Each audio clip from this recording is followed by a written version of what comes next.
Buenos días a todos.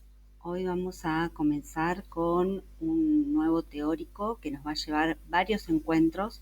Por eso, particularmente en el día de hoy, vamos a hacer una presentación desde este lugar virtual con con un encuentro diferente que también forma parte de lo que es ser psicólogo social, que es poder adaptarnos a las diferentes situaciones que se nos presentan y hoy poder tener el comienzo del recorrido de Sigmund Freud, porque vamos a entrar en la teoría que tiene que ver con el psicoanálisis. Por eso vamos a ir transitando juntos, pausadamente, de la mejor manera posible, con todo un PDF que nos va a ayudar a comenzar a hablar de Freud, poder conocer un poco su teoría. Es una teoría, por supuesto, muy amplia. Hoy vamos a hacer un primer encuentro con esta teoría, con estos conceptos, que nos van a ayudar a luego poder intercambiar esta información, poder debatir, preguntar y, por supuesto, conocer aún más en los próximos encuentros que ya los vamos a hacer de la manera cotidiana, todos juntos en el aula virtual.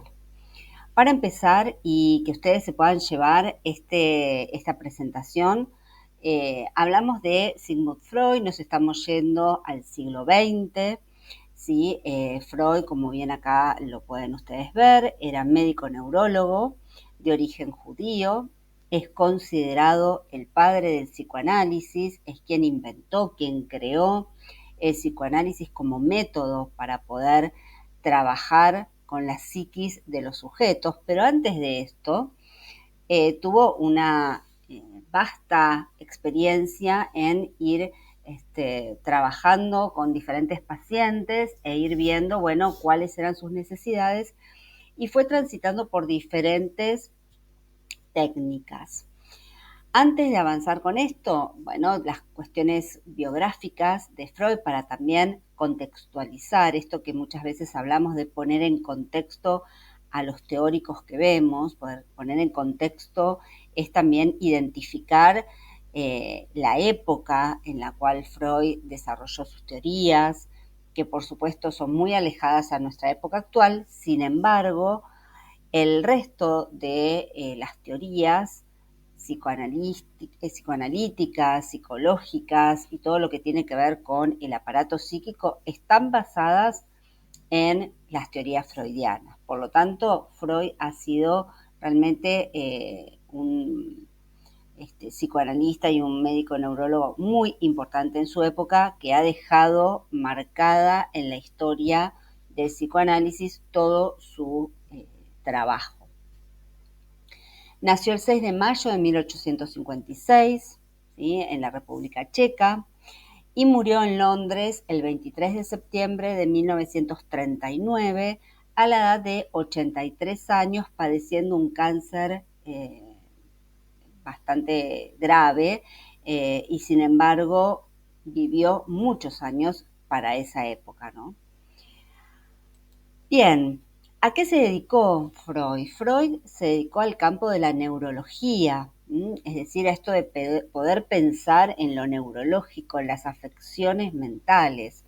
A él le interesaba mucho poder entender a sus pacientes y a raíz de eso y de las diferentes sintomatologías que él estuvo viendo, primero se formó con el neurólogo francés Jean-Martin Charcot, ¿sí?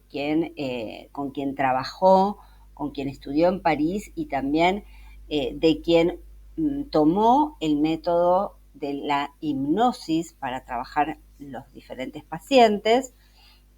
Hipnosis como un método que lo que buscaba era llegar a edades pasadas del paciente para poder identificar cuál era la situación traumática que estaba escondida en ese aparato psíquico y que se ponía de manifiesto a partir de diferentes síntomas, ¿sí? Ahora vamos a ir viendo un poco cómo es el recorrido de la historia de Freud en relación a sus pacientes.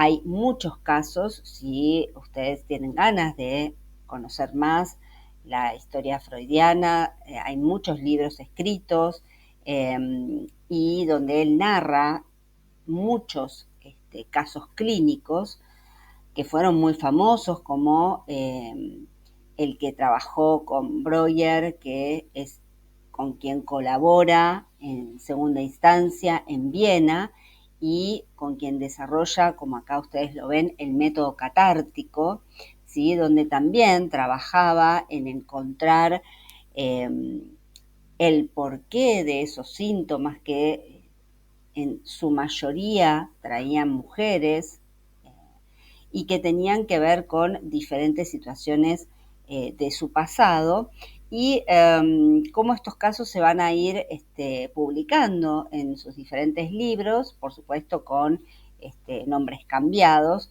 y acá podemos pensar en el caso de Ana O, que hoy no lo voy a desarrollar porque estamos en un primer comienzo, pero que lo vamos a poder ir trabajando en los otros encuentros. Pero bueno, el caso de Breuer tiene como caso emblemático o como uno de los casos emblemáticos el de Ana O, que tenía varias sintomatologías y que no se encontraba ninguna razón clínica ni neurológica. Esa era la inquietud y la pregunta de Freud, ¿no? No había nada físico que le impidiera a esta mujer poder comunicarse, si ella tenía varios síntomas que tenían que ver más con traumas psicológicos que con cuestiones clínicas. Pero como les decía, los vamos a ir trabajando en conjunto, un poco ahí compartiendo algunas anécdotas de los casos, de algún que otro caso de Freud y en este caso de Breuer. Bien, entonces decimos que él se ocupa del campo de la neurología, de las afecciones mentales y va a ir transitando por el campo de la hipnosis, ¿sí? Esta regresión a tiempos pasados, pero también va a trabajar un poco con el método catártico de la mano de Joseph Breuer. Tanto el método catártico, ¿no? Esto de entrar en catarsis, de poner y sacar todo hacia afuera, como la sugestión hipnótica, esto de poder ir hacia épocas pasadas a partir de la hipnosis, a través de una situación de ir haciendo un recorrido con el paciente hacia su pasado.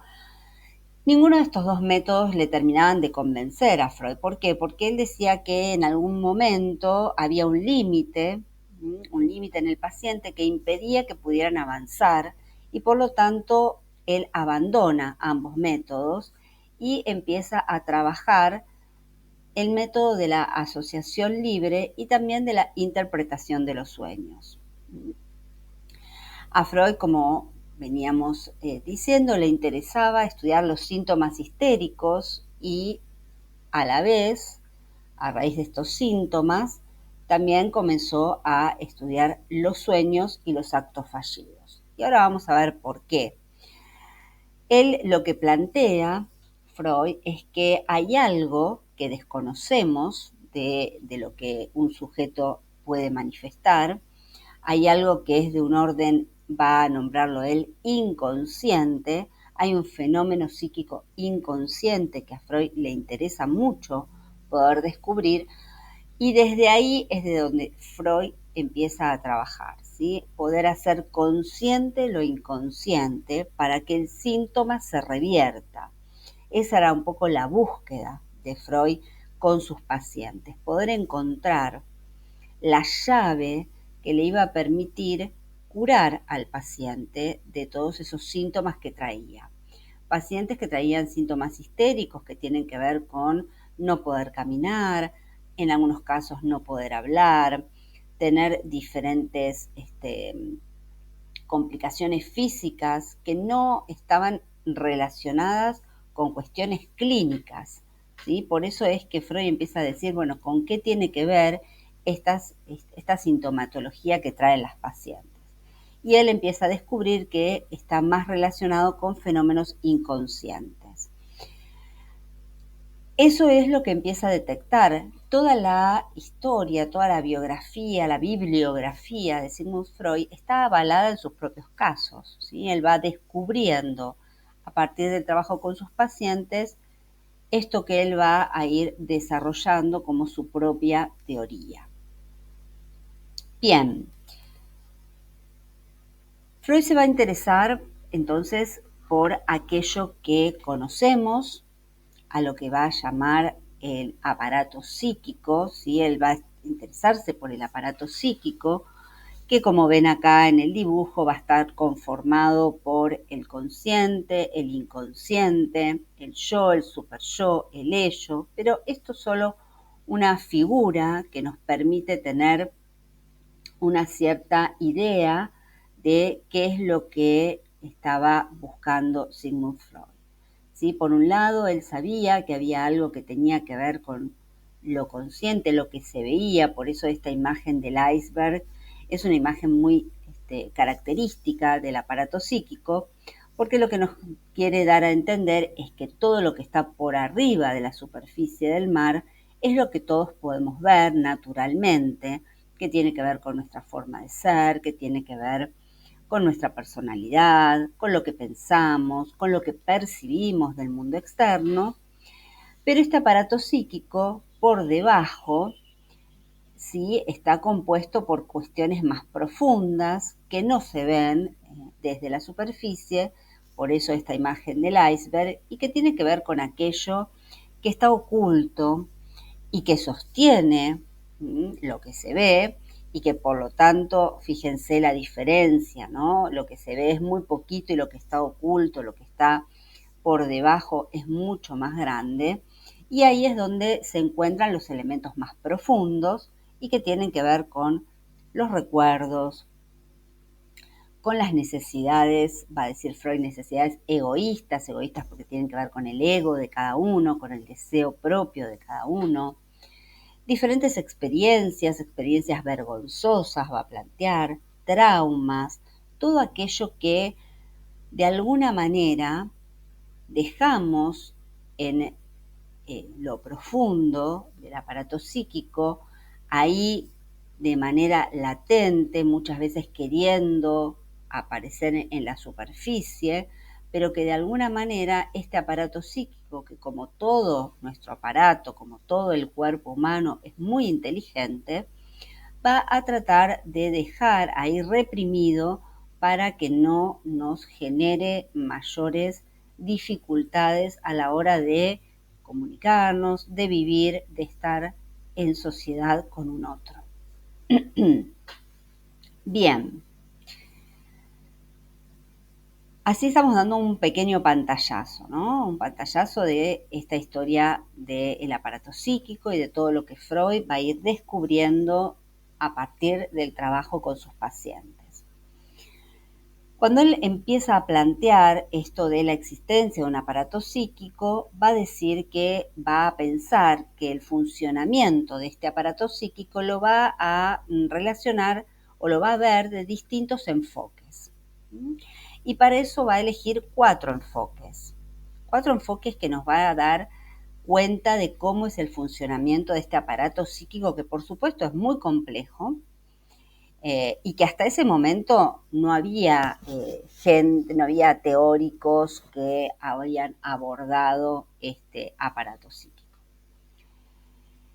Por un lado habla de un enfoque dinámico, un enfoque económico, un enfoque estructural y un enfoque genético. Ahora vamos a ir viendo cada uno de ellos. Pero antes de entrar en estos distintos enfoques, vamos a darle mucha importancia al enfoque que tiene que ver con el dinámico, y le vamos a dar mucha importancia a algo que tiene que ver con la pulsión. La teoría freudiana, la teoría del aparato psíquico, está basado en las pulsiones.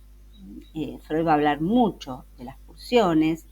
Él va a decir que son fuerzas que forman parte de nuestro aparato psíquico y que tienden a la descarga, fuerzas que tienden a descargarse.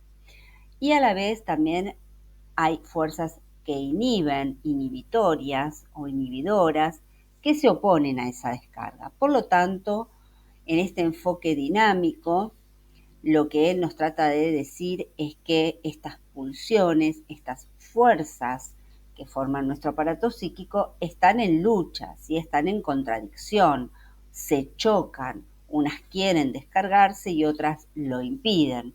Y ahí es donde vamos a tener que tener en cuenta toda esta energía que va a generar la pulsión, ¿sí? va a generar mucha energía. Freud va a hablar de energía libidinal, ¿sí? que tiene que ver con la libido, que tiene que ver con esta pulsión o energía sexual que tenemos cada uno de nosotros y que es la que nos permite vivir. ¿sí? Si no tuviéramos esta libido, si no tuviéramos esta energía de la que habla Freud, en nuestro aparato psíquico estaríamos muertos, ¿sí? Porque es nuestro motor. El aparato psíquico, las pulsiones, la energía que existe dentro de nuestro aparato psíquico es el motor que nos permite hacer un montón de cosas.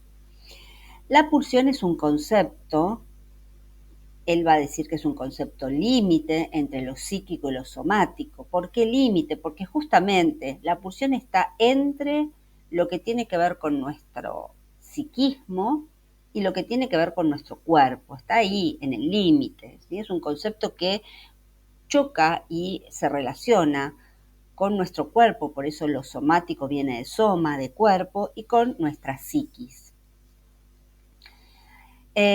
Las pulsiones es el representante psíquico de las excitaciones nacidas en el interior del cuerpo, esto que les decía, ¿no? De esa energía que nace en nuestro interior, ¿sí? Y que nos genera el hacer, ¿sí? Nos provoca hacer cosas. Origina las motivaciones que llevan a un organismo hacia un fin, es decir, la pulsión nos genera ganas de, ¿no? Ganas de hacer cosas. Cuando tenemos una pulsión tenemos ganas, ¿sí? Hay algo que nos motiva a lograr un objetivo, una meta. Más adelante vamos a ver aún más en detalle todo lo que Freud habla de las pulsiones. Pero en este enfoque dinámico porque ¿qué? ¿De qué habla? De dinamismo, porque lo que está diciendo es que esta energía, esta pulsión está en constante movimiento. No es estático, hay un dinamismo, por eso hay un enfoque dinámico del aparato psíquico. Hay movimiento en este aparato psíquico. Ese movimiento lo generan las pulsiones y las pulsiones tienen un fin que es la descarga, que es poder descargar esa energía en algo, en un objeto, en un objetivo, en algo para hacer. Y acá vamos a hacer una pequeña salvedad con respecto al instinto.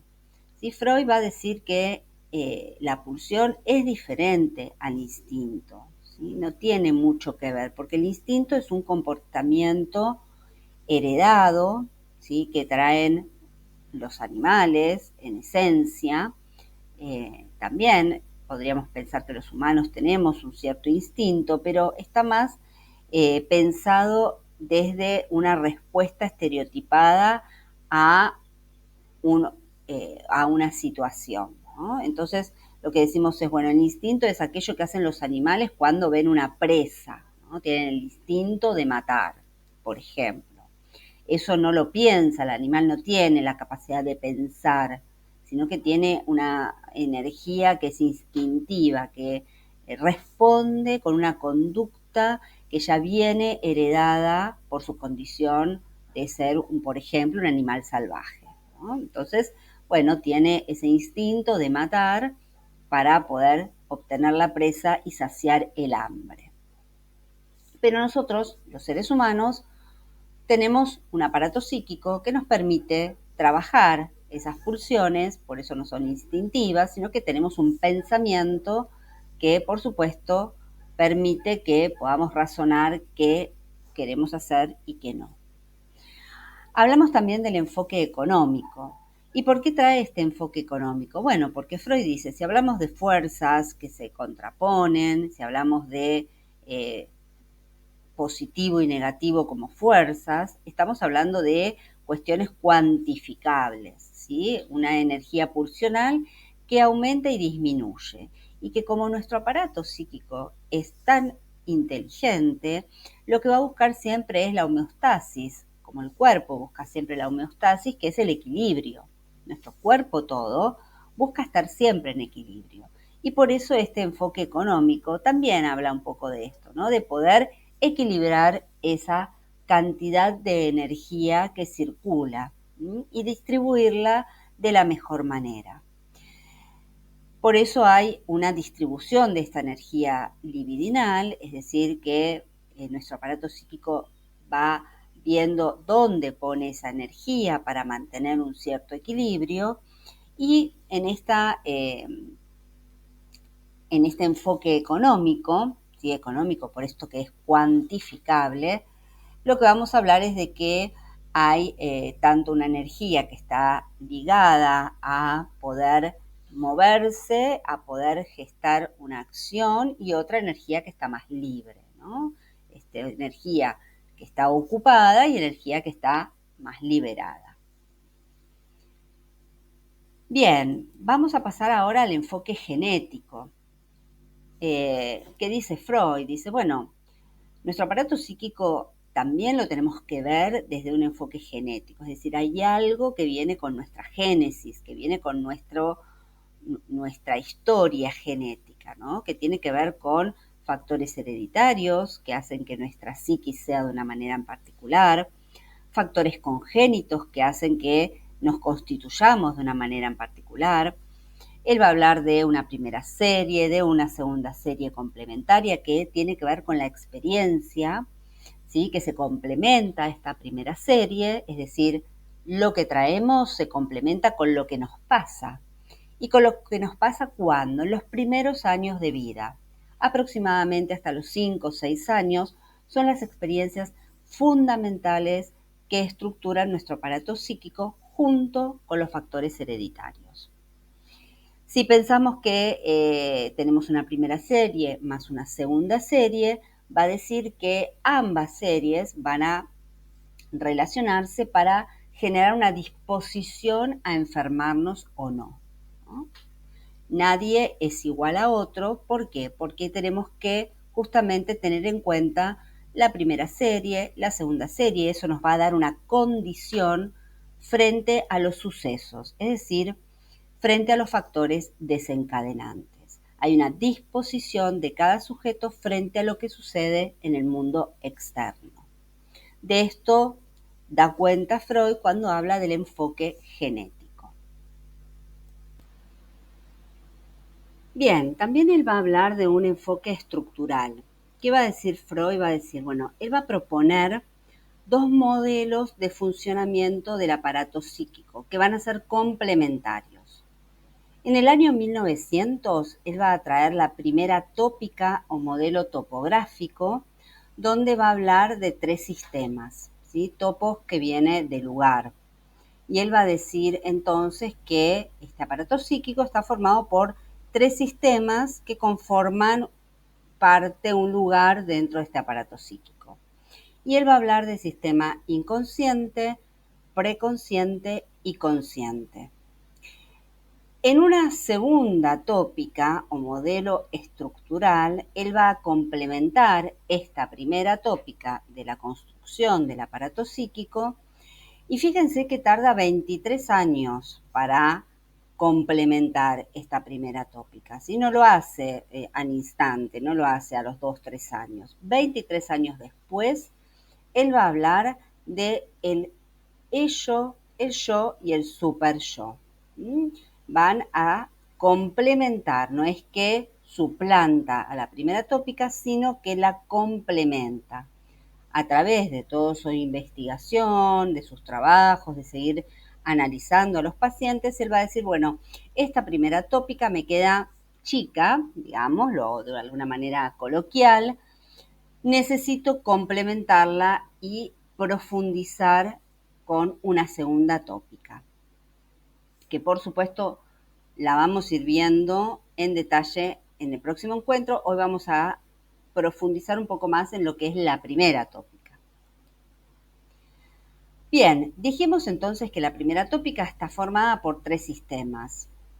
Vamos a empezar con el sistema más profundo y el que más le interesaba a Freud, que era el sistema inconsciente. ¿Por qué?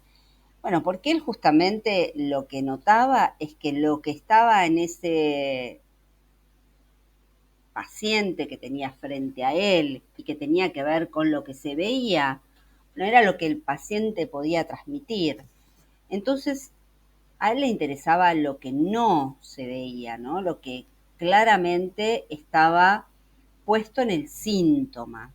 Él lo que va a decir Freud es que este sistema inconsciente está oculto, está en lo profundo. Recuerden la figura del iceberg, lo que está por debajo de la superficie del mar es el inconsciente, al cual no accedemos de manera directa. No es que yo ahora, en este momento, puedo decir, bueno, mi inconsciente está pensando tal cosa. No, el pensamiento forma parte de lo consciente, no de lo inconsciente, ¿sí? Lo inconsciente está oculto y por lo tanto se accede de modo indirecto, va a decir Freud, a través de los sueños, de los chistes, de los síntomas, de las formaciones sustitutivas. Él va a hablar, no voy a ampliar demasiado, pero tiene que ver con esto, con los lapsus, ¿sí? Con los actos fallidos, todo aquello que nosotros como sujeto hacemos sin darnos cuenta.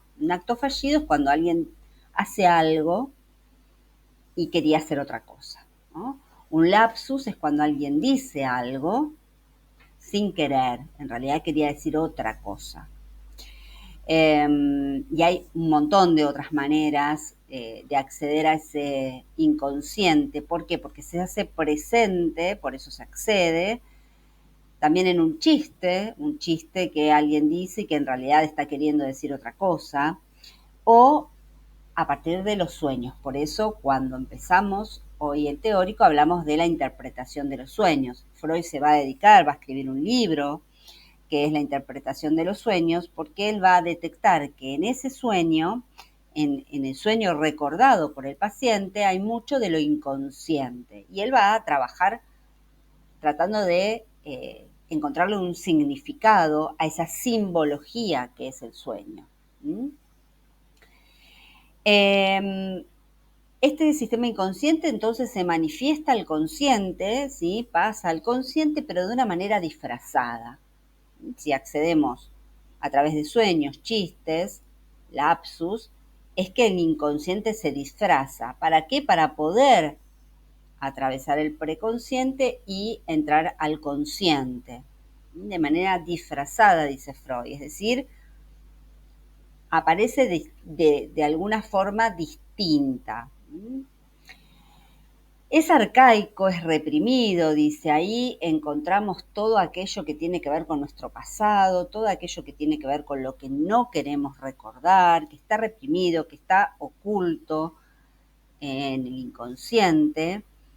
Forma parte de un proceso primario, es decir, que está regido por el principio de placer. En el inconsciente está todo lo que tiene que ver con lo placentero, lo prohibido, lo que no está bien desde la moral. Entonces está todo puesto ahí en lo más arcaico, ¿no? Lo más que tiene que ver con nuestro origen, ¿sí? Por eso es un proceso primario. No tiene cronología, el inconsciente no dice, bueno, esto que está acá reprimido tiene que ver con mis 3 años, con mis 10, con mis 20, o con mis 50 y pico de años, o con la edad que sea. No tiene cronología, no está organizado cronológicamente en nuestro sistema inconsciente, sino que ahí todo es hoy, todo es presente, todo puede llegar a hacerse manifiesto de alguna manera o no. No importa con qué tenga que ver cronológicamente. No hay contradicción, es decir, puede haber amor, odio, no se contradice algo que está en el inconsciente con nada, no hay contradicción, ahí es todo posible en el inconsciente. Esa sería un poco la idea de poder pensar el inconsciente. Todo es posible porque está todo ahí oculto y reprimido. Y esto que les decía, ¿no? Está el principio de placer. Siempre en el inconsciente nos vamos a encontrar con todo aquello que nos genera placer y que por justamente el desarrollo, vamos a verlo más adelante, que tiene que ver con el desarrollo del sujeto, con las etapas del desarrollo o fases, como le va a nombrar Freud, bueno, va a suceder lo que él va a denominar complejo de Edipo, que lo vamos a ver también más adelante, que nos va a poner límites, ¿no? Y va a decir, bueno, esto sí y esto no. Entonces, lo que es no, es probable que esté en nuestro inconsciente reprimido.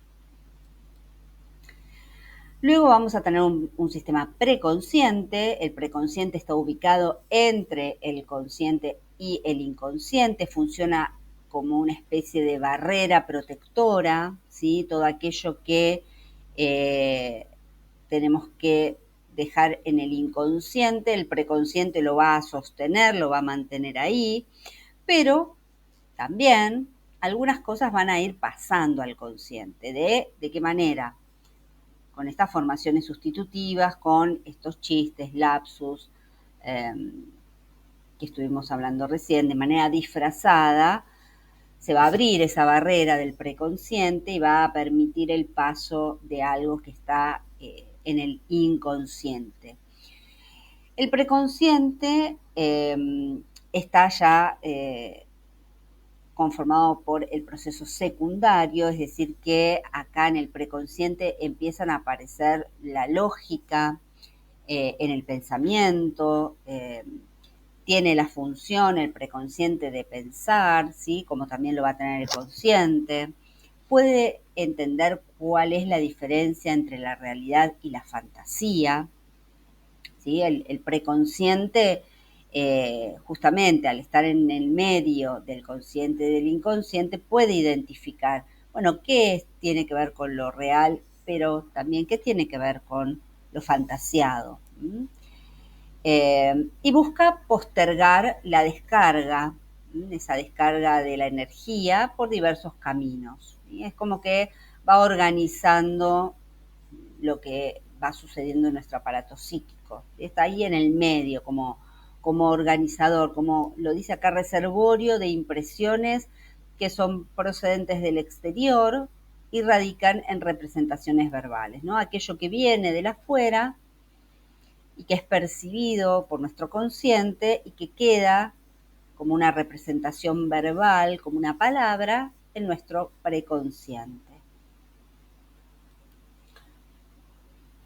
Bueno, y por último, esta primera tópica, recordemos que se fue construyendo por Freud en el 1900, está conformada por el sistema consciente, que es el sistema que, por supuesto, es el que está presente en nuestra vida, tiene que ver con lo que hacemos, tiene que ver con nuestra forma de actuar, nuestra conducta, nuestro comportamiento. Es justamente cuando hablamos de lo consciente, es lo que sabemos, ¿no? Nosotros cuando hablamos de consciente decimos, bueno, sé lo que está sucediendo, reconozco lo que está pasando, estoy consciente, lo utilizamos como concepto, estoy consciente de lo que está pasando, de la realidad, percibo los estímulos internos y externos, ¿sí? Porque también nosotros vamos a estar en contacto con el mundo externo, pero también este consciente va a estar en contacto con nuestro mundo interno, con nuestras emociones, con lo que nos pasa internamente en nuestro cuerpo y en lo que sentimos, ¿sí? Así que, por supuesto, vamos a estar en conexión con el mundo externo, pero también con nuestro mundo interno. Y en algún punto, por supuesto, realiza un examen de la realidad, ¿sí? Porque nosotros analizamos la realidad, la comprendemos, la pensamos, la cuestionamos, todo eso tiene que ver con nuestra manera de relacionarnos con el mundo externo. e interno también con nuestros pensamientos. Y está dentro del principio de realidad, ¿sí? Acá estamos conectados con lo real, con el principio de la realidad y no con el principio del placer que tiene el inconsciente como principio base, ¿no? El placer como único principio del inconsciente. Acá, por supuesto, que nos conectamos con lo placentero, pero fundamentalmente con lo real. Bien, vamos a continuar. Sé que quizás voy un poco rápido, pero este video lo van a poder después tener para volverlo a ver y poder eh, releerlo o escucharlo.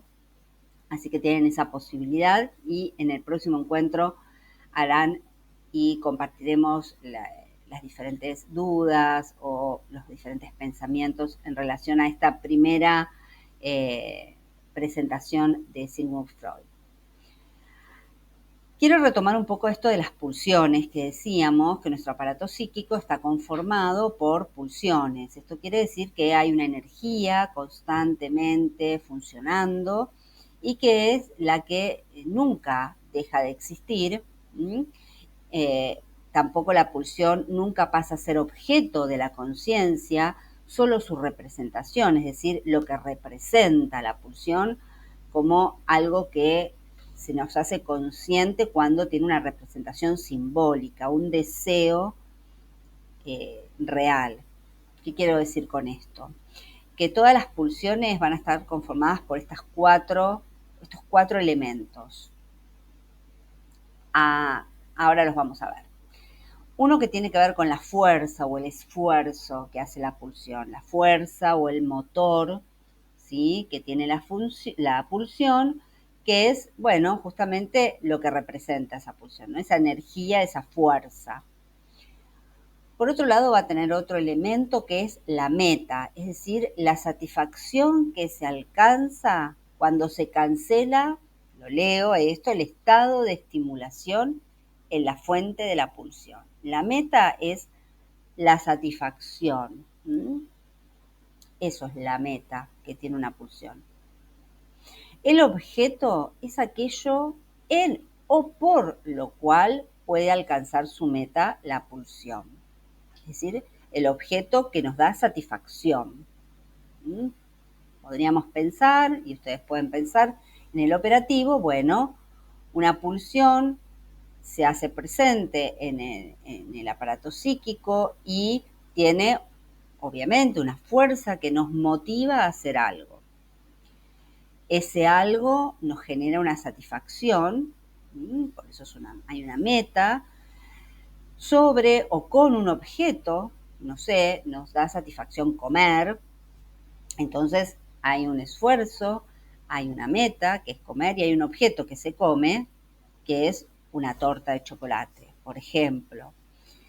Y por último hay una fuente. La fuente es justamente ese proceso somático quiere decir cuerpo, interior, que está relacionado con un órgano o una parte del cuerpo que recibe el estímulo. Es decir, si mi satisfacción está dada en un objeto torta de chocolate, la fuente que va a recibir ese estímulo va a ser mi estómago. Mi estómago que va a sentirse estimulado cuando ve la torta de chocolate y quiere comerla.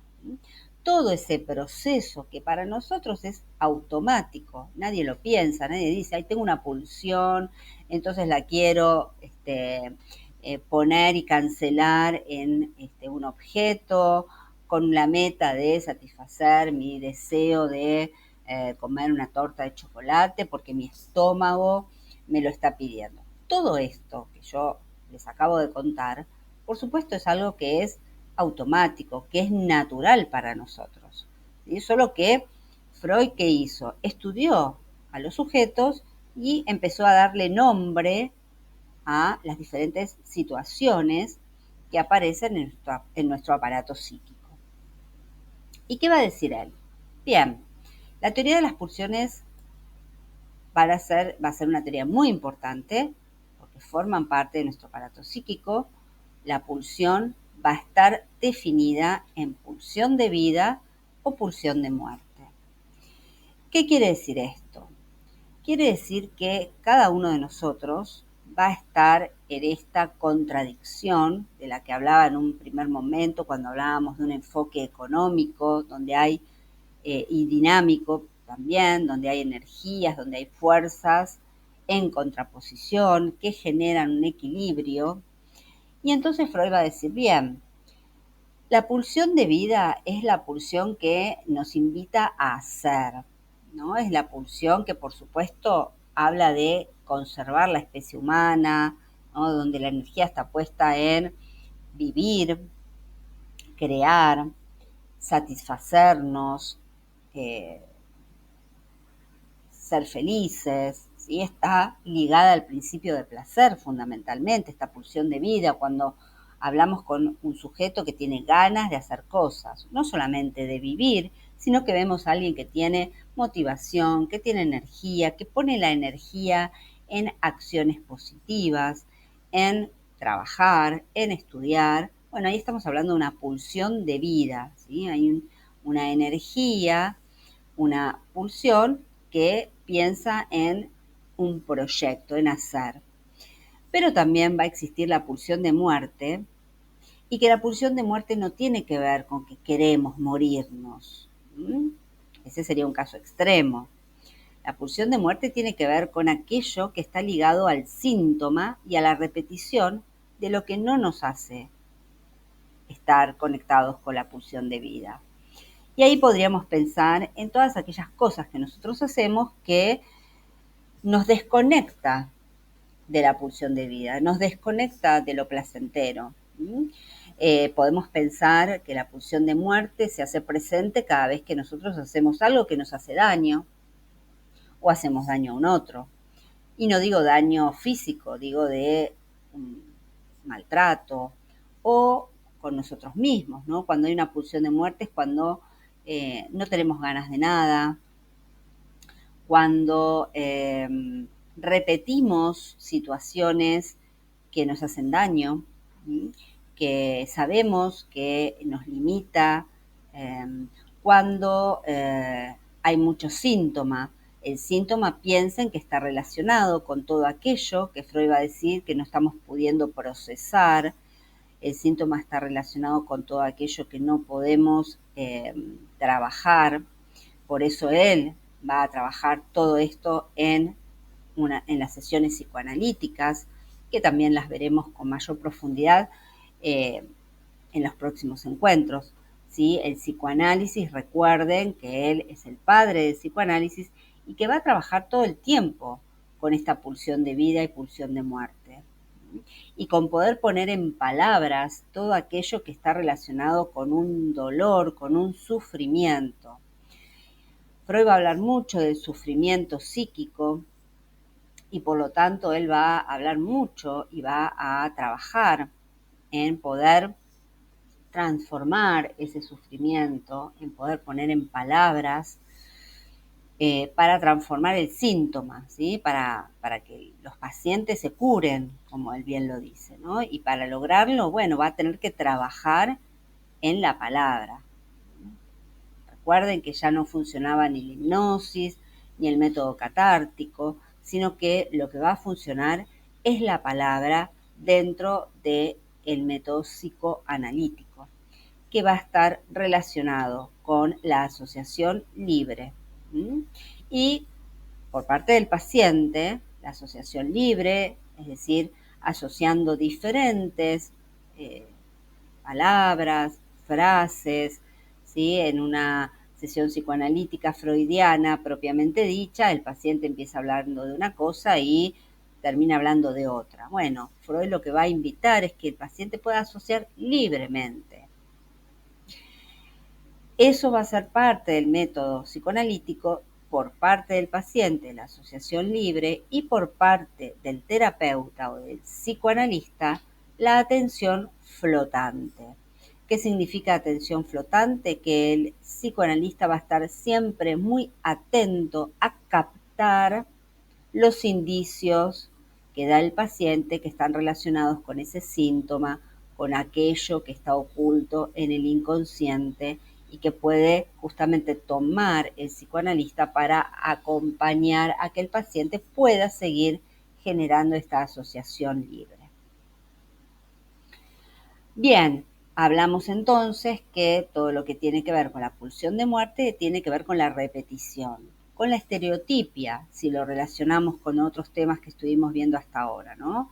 Lo estereotipado es lo que se repite, y si se repite está más relacionado con una pulsión de muerte, con algo que no queremos que se desarrolle, no queremos que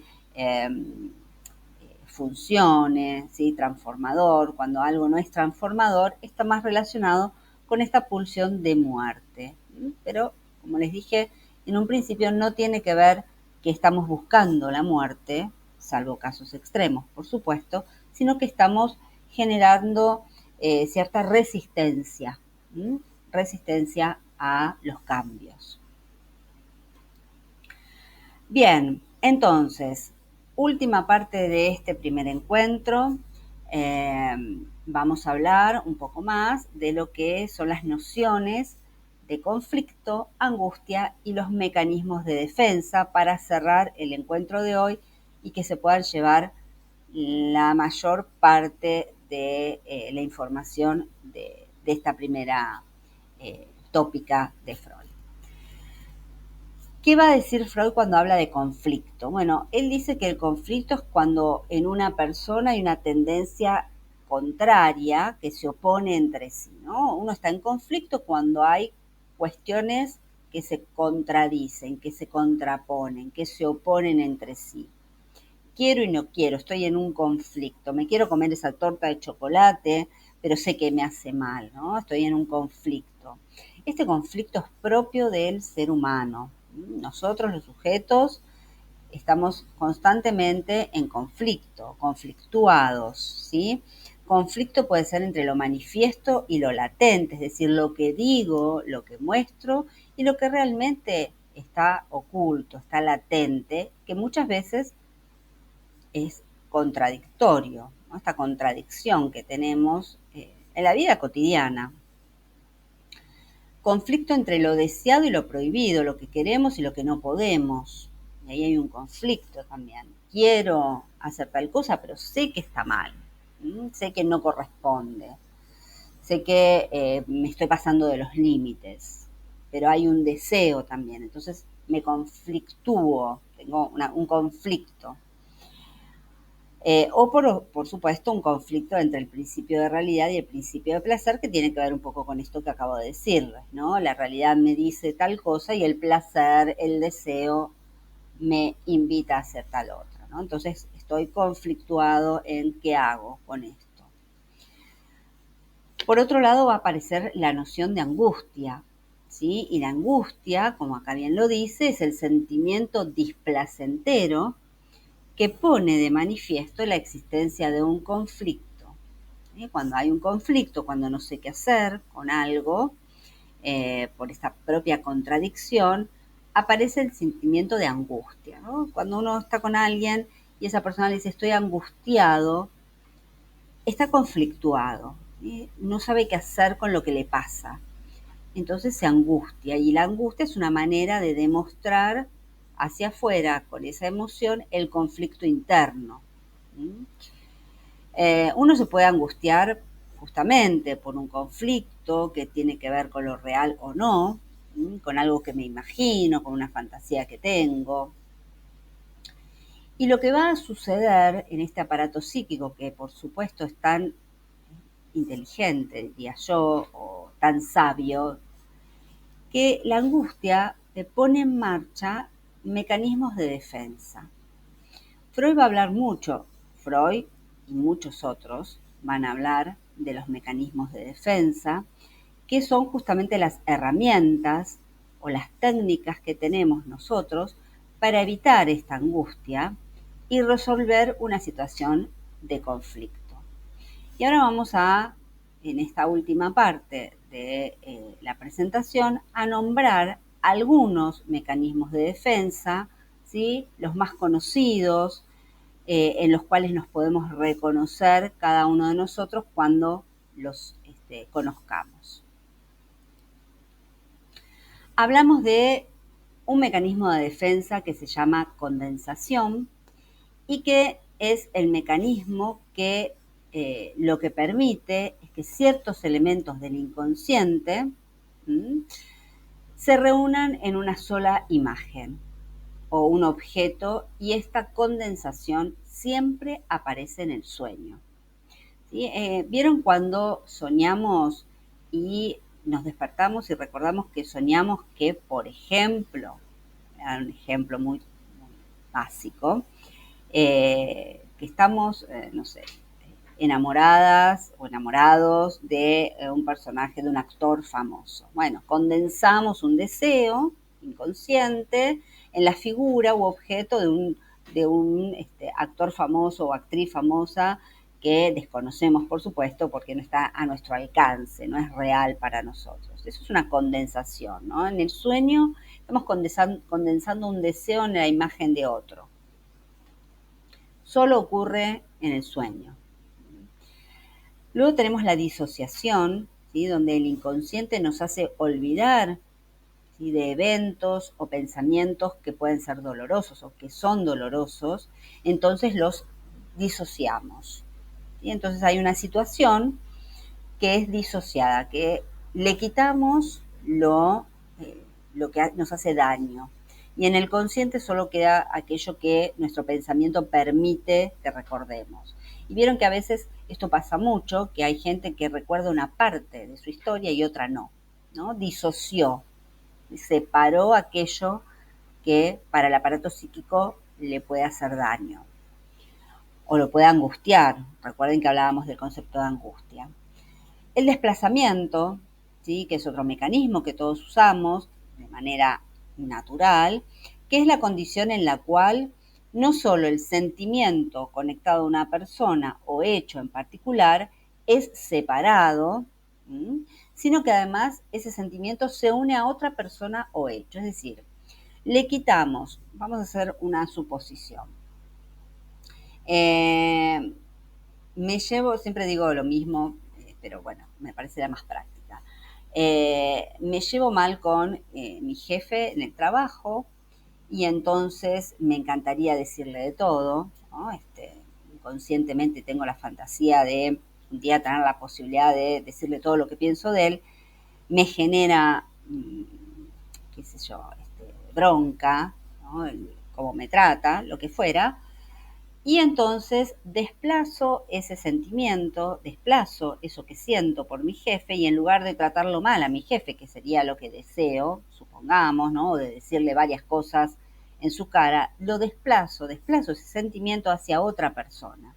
Y acá es donde muchas veces lo que ocurre es que, por ejemplo, me llevo mal con mi pareja o con quien convivo, ¿no? No sé, con un hermano, con un primo o prima, con una vecina, una amiga, ¿sí? Desplazo esa emoción negativa que me genera una persona y la deposito en otra. Y esa otra persona no entiende por qué, ¿no? Entonces dice, ¿por qué me decís todo esto a mí? ¿Por qué te la agarrás conmigo? La típica frase, ¿no? Bueno, porque estoy desplazando esa emoción, ese sentimiento hacia otra persona. También tenemos el mecanismo de defensa, que es la proyección, donde, como bien dice acá, sentimientos o ideas dolorosas son proyectadas, por eso se llama proyección, hacia otras personas o cosas. Pero que, por supuesto, el individuo siente que son ajenas y que no tienen nada que ver con él. Entonces, me saco y proyecto en otros aquello que no me gusta de mí.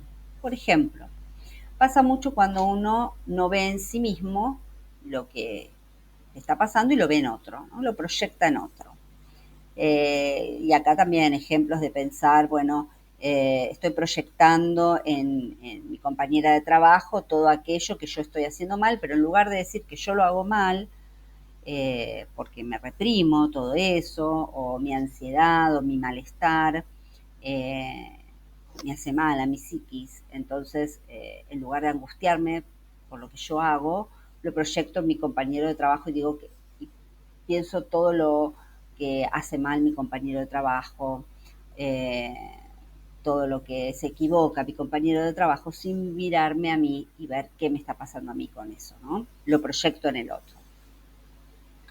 La negación, y ya llegando a los dos últimos mecanismos de defensa, la negación que es un fenómeno que justamente lo que busca es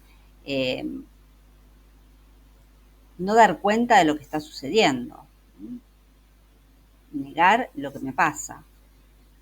De esa manera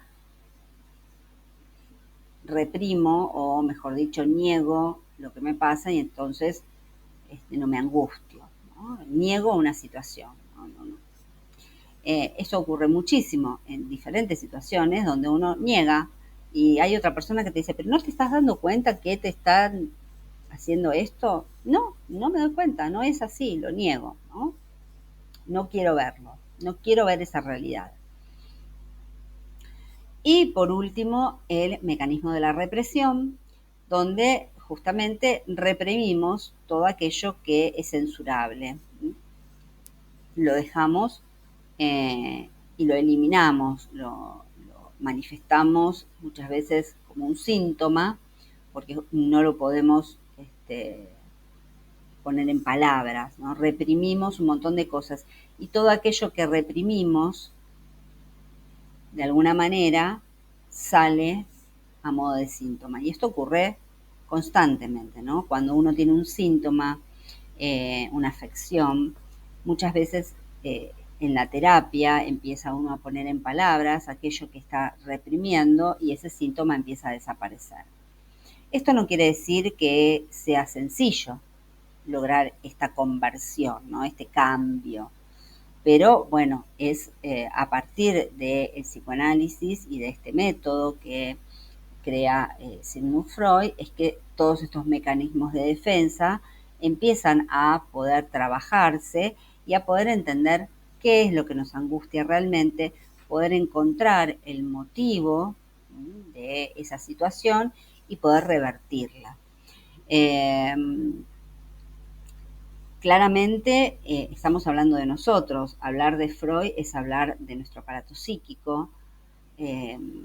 Vamos a ver más adelante las fases del desarrollo infantil.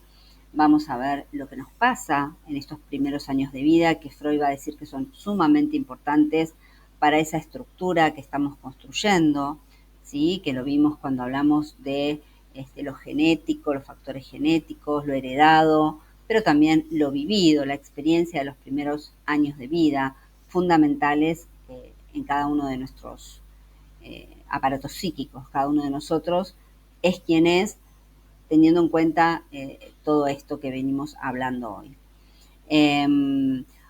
Bueno, como verán es mucha información, pero creo que la pude